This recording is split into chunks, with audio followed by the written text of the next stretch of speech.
Hi, this is Chico Resch. You are listening to the Let's Go Devils podcast on the Primetime Radio Network.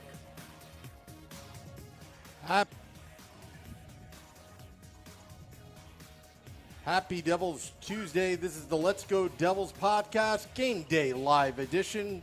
Coming to you live at Taj Lounge 973. Streaming live on Facebook Live, YouTube Live, Twitter Live, and Twitch on the Primetime Radio Network. I'm your host, Sam Wu, here with Vinny Parisi of Pucks and Pitchforks blog. Coming in from Chicago, Vinny, Devils Flames, Devils 3-1. Looking good. Lineup changes, huh? Yes, looking very good. They say you can't make the playoffs in October, but you can certainly be out of the playoff race in October. And getting that 5-game homestand to start the season, they're already guaranteed a winning record on it with their 3-1 record. If they can make it 4-1, and their only loss being to the Washington Capitals, who are still one of those premier teams in the National Hockey League, it's a great way to get things started for this upcoming season. Yeah, well, you know what? I'm already in playoff mode right now. This is what I ordered at Taj Lounge 973. They actually have lobster tail pasta on the menu. This is their game day menu. I didn't even realize it. I've been eating the catfish. I've been eating the wings when Buffalo came into town, and I was thinking, Calgary, what's Calgary known for? But this is flame broiled lobster tail here at Taj Lounge 973. What do you think, Vinny? Does that get Sam, it looks going? Yeah, it looks delicious. I don't think it's possible for the Devils to lose a game on a day that you eat lobster tail. I just don't think it's possible. So make sure that when this show's Hey, over, you know what? If you the eat Devils that win thing. tonight, it's just going to be a thing. Yeah, and you told me the price of it, and it is a significant New Jersey Devils player who wore that number. So I can't help but think that there's just a guarantee that they win if you eat that lobster tail before the game starts. Well, it's definitely not Ken Danico. $3. No, it's $26. Patrick Elliott.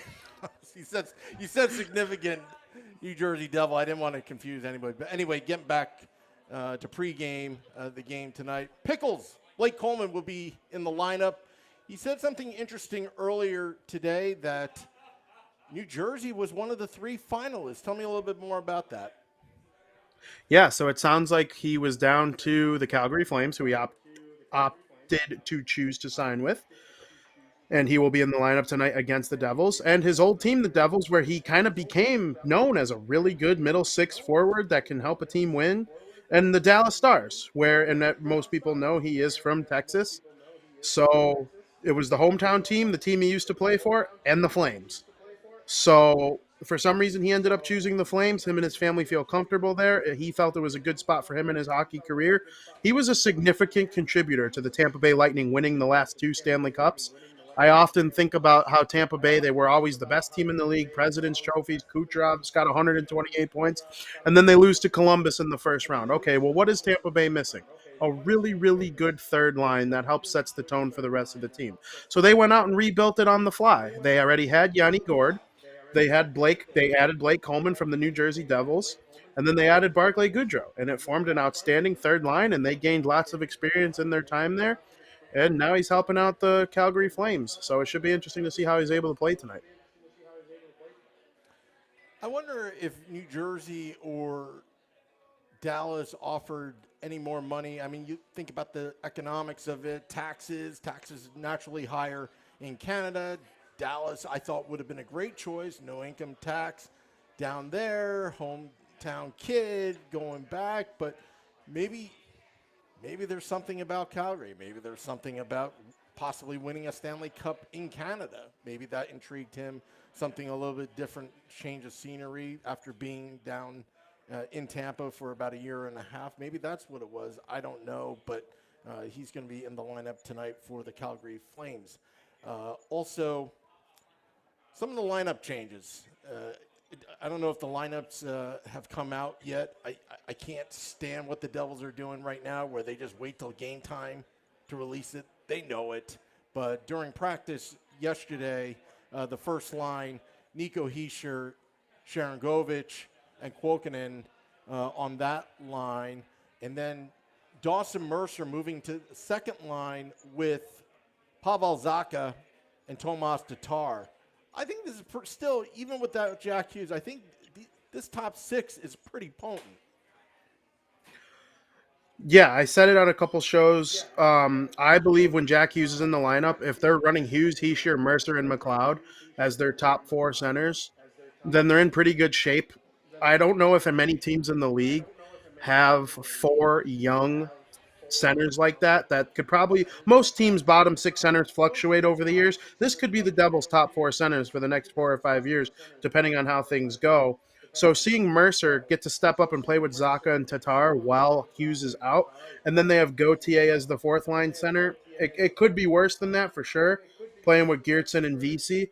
But for Mercer, we saw on Saturday night what Pavel Zacha can do when he's got some open ice. He can shoot the puck. He's pretty good at killing penalties, and every now and then he'll make a good play. He was drafted sixth overall, after all. Some people forget that, even though he hasn't necessarily turned into a superstar. But Zacha and Tatar are perfectly fine middle six forwards to pair with a young centerman like Mercer that is playing up in the lineup due to an injury. Yeah, and you know what? The Devils have young depth right now down the middle. I mean, when Jack Hughes went out, I was already starting to looking at Utica, what Utica can bring to the table. Nico Dawes, the goalie position, he's turned out to be he had a great game last game, but, I'm thinking Arne Talavidi, whoever, but, you look at Utica right now, that is an exciting AHL team right now. And it's exciting right now because wherever you go, the Devils could actually plug somebody with young talent. And there's really not that, you can't replace Jack Hughes, but there's not really a drop-off from the team concept. No, you're certainly not replacing Jack Hughes. He's an NHL superstar in the making. But I agree with you. Utica, their season's going to be defined by how healthy the NHL version of the Devils stay. Because if you're mixing and matching people and it causes them to be missing some of their best players for extended periods of time, then yeah, they're obviously going to see a drop-off in terms of wins and losses. But hey, having a guy like Gauthier to plug in as the fourth liner when you move up Mercer and McLeod, that's not bad at all. He's a former first-round pick. I believe it was the Toronto Maple Leafs. Yeah. If someone on the wing gets hurt throughout the season, you could always call up Alexander Holtz. That's an option. Some people thought he might make the team out of camp. He didn't. Mercer did. But you saw it with Dawes. You alluded to it before. It kind of looked like it was going to get ugly at first because he gave up a goal rather quickly in that game against the Buffalo Sabres on Saturday. But then he locked in from there. Yeah. And he didn't just bounce back. Like, he made some seriously good saves that Buffalo probably would have walked away from the Rock with 2 points had he not played as well as he did. So they took him with a somewhat high draft pick, and they believe in this guy, and he's got the chance now. Oh, yeah, and it was the Devils social media staff putting out some of the content of Nico Dawes' mom. I thought that was nice. But I like his demeanor. He's a big goaltender, young goaltender.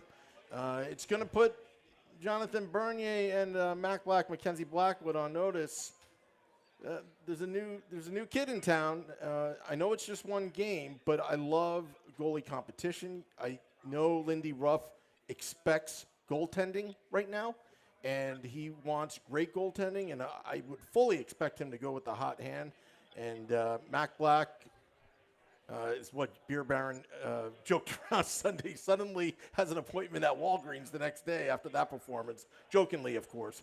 But, hey, look, if you have three great goaltenders in the lineup, 1A, 1B, and possibly 1C in case of injury, I'll take it. And but defensively, moving on to the defense, Ty Smith and Dougie Hamilton paired up in practice yesterday. What are your thoughts of that, moving Graves off of the Hamilton pairing? Yeah, it's interesting to me because, like you said, Lindy Ruff expects goaltending. And I think a lot of that has to do with the defense. And it's not because the defense is bad, but the only two out of this top six that I'm looking at right now, the only two that have been there for longer than one full season is Severson and Subban. So you add in Hamilton. Smith is a rookie, not a rookie anymore, but he's a young guy. Graves, who's had some success with the Colorado Avalanche, and then Siegenthaler, somewhat new as well. So it might take time for these guys to gel in whatever role they're put in. I think the top four are interchangeable. I think Siegenthaler and Subban are probably going to remain as the third pair for a majority of the season if they stay healthy. And obviously, you could fit in Yaros there as well. But putting Smith with Hamilton is definitely an interesting take on the whole thing. But Graves is so good defensively, and Severson, we've all seen what he can do when he, possesses his offensive skills. But every now and then he makes a defensive mistake that Graves, I think, could help mask, where Smith and Hamilton are both a little more on that two-way sense of things that could form a really good NHL top pair and be one of the better ones in the league. So I'm all for it. I'll tell you a reason why I'm all for it. It creates balance between the three pairings. Having Graves and Hamilton, I love it, but you can always go back to it later in the third period. It's a 1-2 punch. Ty Smith, Dougie Hamilton offensively. Right now, Jack Hughes is out. You're going to need everybody to step up, all five players on the ice, two defensemen, three forwards, to be aggressive with the puck in the offensive zone. Putting Ryan Graves on another pairing, whether it's Severson or Subban or Siegenthaler. Look, there's beef all around. Anytime, you're only as good as your weakest link, right? I always felt that you're only as good as your weakest link, whoever is out on the ice. And I love that balance, but what's important is that later in the third period, if it's a tight game, it's a 3-2 game, Devils up 3-2, and you need to tighten up, you can switch the pairing, put Graves and Hamilton together. You have a bona fide – the Devils have a stopper right now, stopper on defense. And that's very important because when you can close out games or you're in situations – again, let's not talk about the man down, penalty kill, whatever situations just yet. But I think that's good, and it builds team confidence when you can actually close out those tight games down the stretch during the game. Yeah, I completely agree. And Smith is really the only one on this group that's on the smaller side. We've gone over their size at length, but they're all super skilled. Graves has shown me a little more offense than I thought he would in the early going. And if they are protecting a one-goal lead with the other team has their goaltender on the bench for an extra attacker, and the Devils are trying to protect that at 6-on-5, if they get possession of the puck, Hamilton or Graves, they can find a Nico or a Brat or someone who's, out there trying to defend the lead and maybe hit an empty net. I think all these things can really come into play. And, you want to assume your team will hit an empty net when they're defending a goal down or up one late in a game, but it's not always guaranteed. You need hard work and skill in order to make that happen. So, every now and then you'll see a team make a great play to allow themselves to score an empty net. You think empty net, you go, oh, that was easy. How hard is it to score when there's no goalie? Well, it's actually pretty hard because you're down a man and it's not easy to get possession and make a play for the offensive zone. So Hamilton and Graves are both perfectly capable of doing that. So I kind of agree with you. As well. Exactly. And so you just need skill players to make plays. Yeah. Also, didn't forget, but I just skipped through it. Third line, Janssen, McLeod, Bratt. I think that's a formidable third line. But how about Andres Janssen? His play, last year is just absolute terrible. Just took up space, took up a roster spot, essentially. I had already written him off, but, he's starting to become a pretty valuable player, a pretty good player, on that third line. Yeah, so for Andreas Janssen, it's hard to, it was hard for me last season because I didn't want to be too harsh on him because, of course, these guys are making millions of dollars and they're in the NHL. They got there. Yeah, he sucked. They got there for a reason.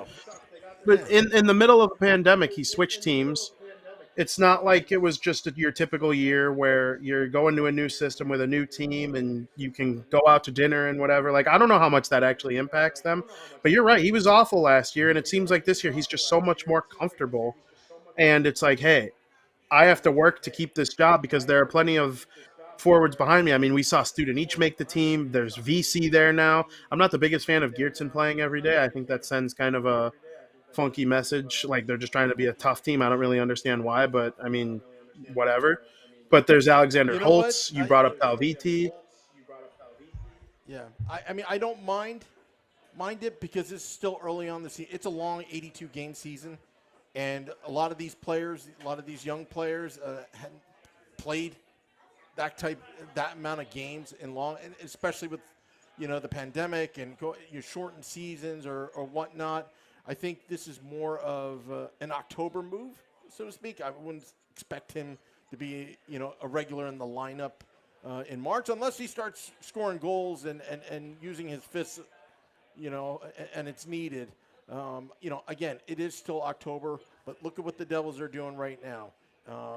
They have a chance to take 8 out of 10 possible points to start off the season and start off at this homestand in October. And I'm going to beat a dead horse. You need the pat on those points in October because they will definitely come in handy when teams are gunning it for a playoff spot. Those 3-point games are a killer. This is the time right now for the Devils to pat on those points. And I think the Devils would be in great shape before that, a 3 or 4 day break before they go down to Pittsburgh on Saturday. Absolutely. You nailed it. 8 out of 10 points on the homestand to start the season in October. And the one loss was, I mentioned this before earlier in the show, yeah, it was to Washington. And of course, you got to beat Washington. You have to beat the good teams in the NHL in order to be considered a good team in the NHL. But they have their number right now, and they played a tough game later in the period or later in the game. It actually looked better than the final score indicated. So we all would have signed up for 8 out of 10 points going into the season. We all probably would have signed up for 6 out of 10 points or 7 points out of 10. So the fact that they have a chance to get 8, I think, is really strong. And we've all seen the statistics on Twitter or whatever the articles may say. By American Thanksgiving, if you're in a playoff spot, you have an 80% chance or 81% chance of making it to the postseason. That's significant to me.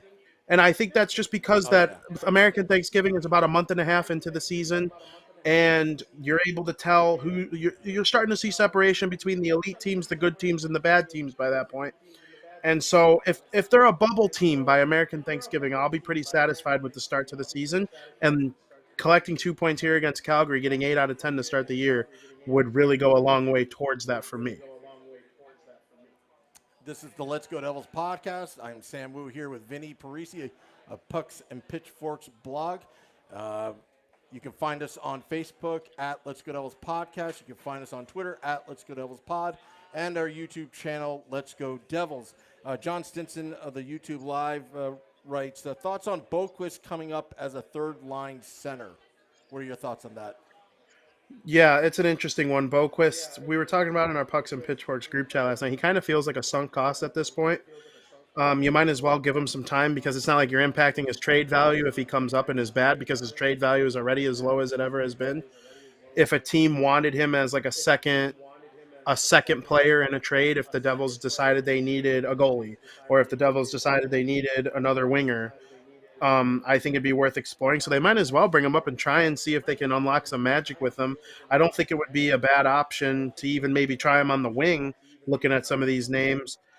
But and he could also just stay down there in Utica and succeed down there and maybe gain some confidence. He's definitely at minimum an AHL player who can help someone like Holtz.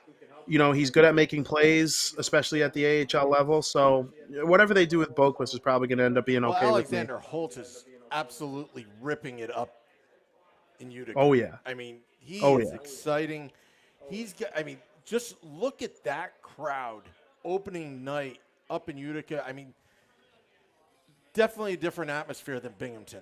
And it's not a knock on the Bing Devils and their time there, but I'll tell you what, Utica, it's like a homecoming. Devils used to have Utica Devils, if you remember, back in the early 90s back there. Just what? it makes me want to go up there and watch an AHL game and take that 4 or 5 hour trip from New Jersey up there. But they have their own TV station broadcasting live. All that we've had, I forgot his name, but one of the reporters up in Utica, up on the podcast as well. So kudos to them. And also, I think Kevin Dineen has done an amazing job with this young Utica Comets team. Yeah, there's no doubt about it. And there were some people really upset that they left Binghamton. But then when the season starts this year, and you could just see the difference. Like Utica is like an outstanding AHL market, and they support that team, and the players are clearly feeding off it. And as far as Deneen, that Utica team is so important to the future of the New Jersey Devils for years. It's never going to end. A healthy franchise in the NHL is one that's winning at the NHL level, and their AHL team is competing year in and year out. Obviously, you don't need them to win the Calder Cup every single year, but as long as they're competing and the top players on the team are playing well, like, hey, these guys can actually play for the New Jersey Devils someday, or hey, this guy could be a third pair defenseman one day at minimum. That's always the sign of some healthy play from the organization, so hopefully it continues. There's a funny question. I don't want to get into it, but Tony P writes in the YouTube live, Sam Wu, are you applying to be the Blackhawks GM? That's tough. Look, this is a very serious matter, so I'm not going to comment, but thank you, Tony, for that question. Also, Getty27 says Schmidt looks good in Utica. Talvidi, Holtz, and Riley Walsh are looking good. I mean, this is the pipeline, this movement. When they ripped off the Band-Aid on this organization back in 2014-15, it took to fill that pipeline. And just it's so nice to see that come into fruition, both on the NHL but AHL level. What are your thoughts on Riley Walsh? I mean, there's a lot of talent crowded. Yeah, I remember a couple years ago when Ray Sherrill first took over, someone tweeted John Buccigross and said, "What do the Devils need to get better?" And he just quote tweeted it and said, "Lots of new players." And so that always kind of resonated with me back then. It's like, oh, it's true. Parisi's gone, Kovalchuk is gone, all these players are gone, and they're kind of like left with nothing. Well, all these years later, now they have a cupboard filled with really good prospects. And if Riley Walsh never finds a place on this team, maybe they can trade him for something that they need. And when you have so much depth at the position, like you name some other guys, they're hoping Shakir Muhammadulin makes something of himself someday. There's Kevin Ball. I forgot about him. Yeah, there's Kevin Ball. These guys. Yeah. Exactly. Michael Vukojevic, who we had on the podcast a couple months ago, like there's just so many different types of players that they could end up bringing up one day. So I don't see it as a bad thing at all. An embarrassment of riches is not a bad thing in the NHL. And we've also seen how quickly injuries can take a team down. Look at Pittsburgh right now. We're about to see them at their barn on Saturday night. That team is deep, and they find NCAA players better than any team in the league. So, yeah, I'm all like with Walsh and all that. Keep bringing them in. See what you got with them. Oh, yeah. We've suffered long enough as Devils fans. I mean, yes. It's been a long time. It's nice to see the prospect pool just fill up. But also, and I've said this before, the last two picks, I'm talking about Shakir Muhammadulin and Chase Stillman. They were really reaches. They were real. This is Tom Fitzgerald at his best. Along with turning that 18th overall pick in 2020, Dawson Mercer. I think those picks, and we're not going to even know 5 years from now, but I'm willing to bet that will define Tom Fitzgerald's tenure in New Jersey. If they actually turn out to be such young impact players 2 to 3 years from now, with the New Jersey Devils. Yeah, there's no doubt about it. So, like, Braden Point was a third-round pick, right? So if some GM really liked him and took him with the 28th pick in the draft, there would have been a bunch of their fans that went, oh, what'd you take Braden Point for? That was a reach. If you redraft that draft right now, he might go top 5. Same thing with someone like Duncan Keith. Duncan Keith was a second-round pick. If someone would have taken Duncan Keith with the 20th overall pick in 2004 or whatever year it was, 2002, there would have been fans screaming, what'd you take Duncan Keith for? That was a reach. You could have got him in the third round, second round. Duncan Keith is probably the best defenseman the NHL has seen in the last 20 years. So obviously things will be defined on how they turn out in the upcoming years. But to just turn your back on the picks, yeah, I can't do it, because if Stillman and Mohamedulin turn out to be something someday, there are going to be a lot of people who regret saying those things about Fitzgerald when it first happened. Well, and you know what? Fitzgerald has credibility. What he did to get Mercer, because you knew the Rangers were moving up in that draft, and to kind of block them just like that. And again, the gift that keeps on giving. You went from Adam Larson to Taylor Hall, now to Dawson Mercer, and a whole bunch of other guys. I mean, that tree, do you know who we could thank for? It all goes back to John McLean's bad season as head coach of the New Jersey Devils, because otherwise they would have never had that 4th overall pick in 2011. Adam Larson's tenure with the Devils was all right. It was decent. Then getting traded, and then that. Amazing, right? Yeah. Just it was a perfect timeline of events.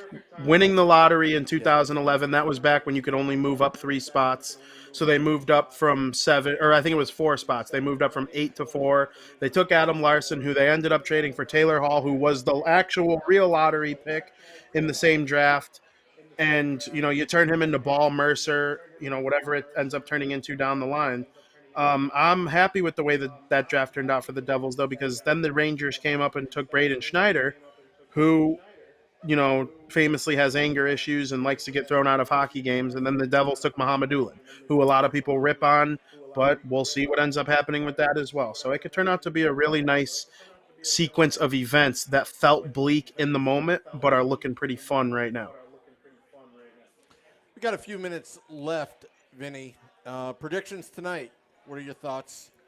Can the Devils squeak out one against the Flames and then go 4-1 on this homestand? Yeah, that's kind of where I'm leaning. I consider the Calgary Flames the Philadelphia Flyers of the Western Conference in terms of you never know how they're going to be from a year-to-year basis. There's one year they're winning the Pacific Division, and then the next year they can't even make it to the playoffs from the weak North Division in the pandemic. And Johnny Hockey will have 85 points, and then he'll have 58 points. I feel the same way about the Flyers. They either win the Metropolitan Division or like come in second, or they stink and don't make the playoffs at all. So I'm not fully aware in my brain yet how good or bad Calgary is going to be. I think they're kind of like a middling team. The Pacific Division is not that good. So I'm going to go with the Devils taking out a win today. It's going to be a little close. It's going to be a 3-2 game capped off by an empty netter. So I got the 4-2 final for the New Jersey Devils. Matt Junio on the Facebook Live says Nico has a goal and assist tonight. That's his prediction. Mercer will have a goal tonight. I don't want to make that kind of prediction, but I will say that we will see the real Dawson Mercer tonight, centering Tatar and Pavel Zacha. You get a big winger who's really a centerman, but a big winger to win the battles in the corners. You've got Tatar, just that sniper that's waiting in the slot, and you've got a creative playmaker that could shoot or pass Dawson Mercer with that Connor McDavid breakaway speed sometimes. When he turns on the jets, I look out for that line. I think Sharon Govich and Kuokkanen and Keisha are going to be just fine. Also, I want to see if Ty Smith is really paired up with Dougie Hamilton, but in the end, towards the end of the game, will Nazardine and Lindy Ruff change up the pairings and put their big stoppers in, the Twin Towers, Hamilton and Graves, to just shut them down if the game is one goal lead.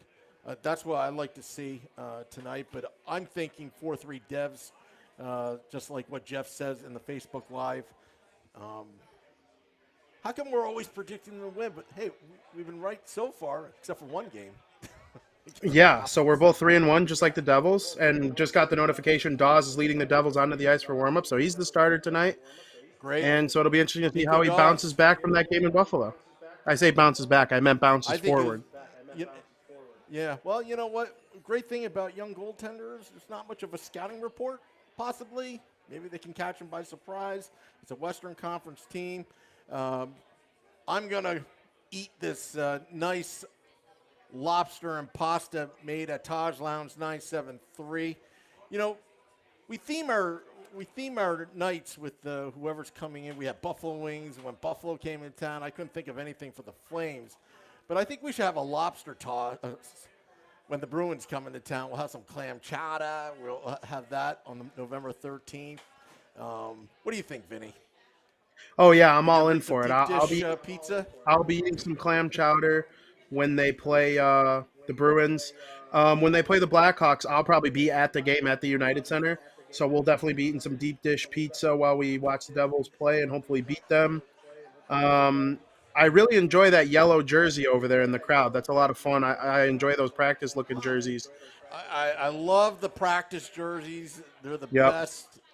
I like the black ones, the yellow ones, all sorts of colors, all that. But thank you for everybody that came to Taj Lounge 973. Those are watching on social media. Also, Devils After Dark post-game will be back at the Primetime Radio Studio. Scotty from SiriusXM Liquid Metal and I will recap the game that was. So enjoy the game, everybody. And Vinny, what are you having for dinner? I'm undecided, but if the Devils are winning after the second period, it might be something worse for you than healthy for you. So hopefully some comfort food isn't needed tonight. Oh, absolutely. All right. Well, enjoy the game, everybody. Till next time, let's go Devils.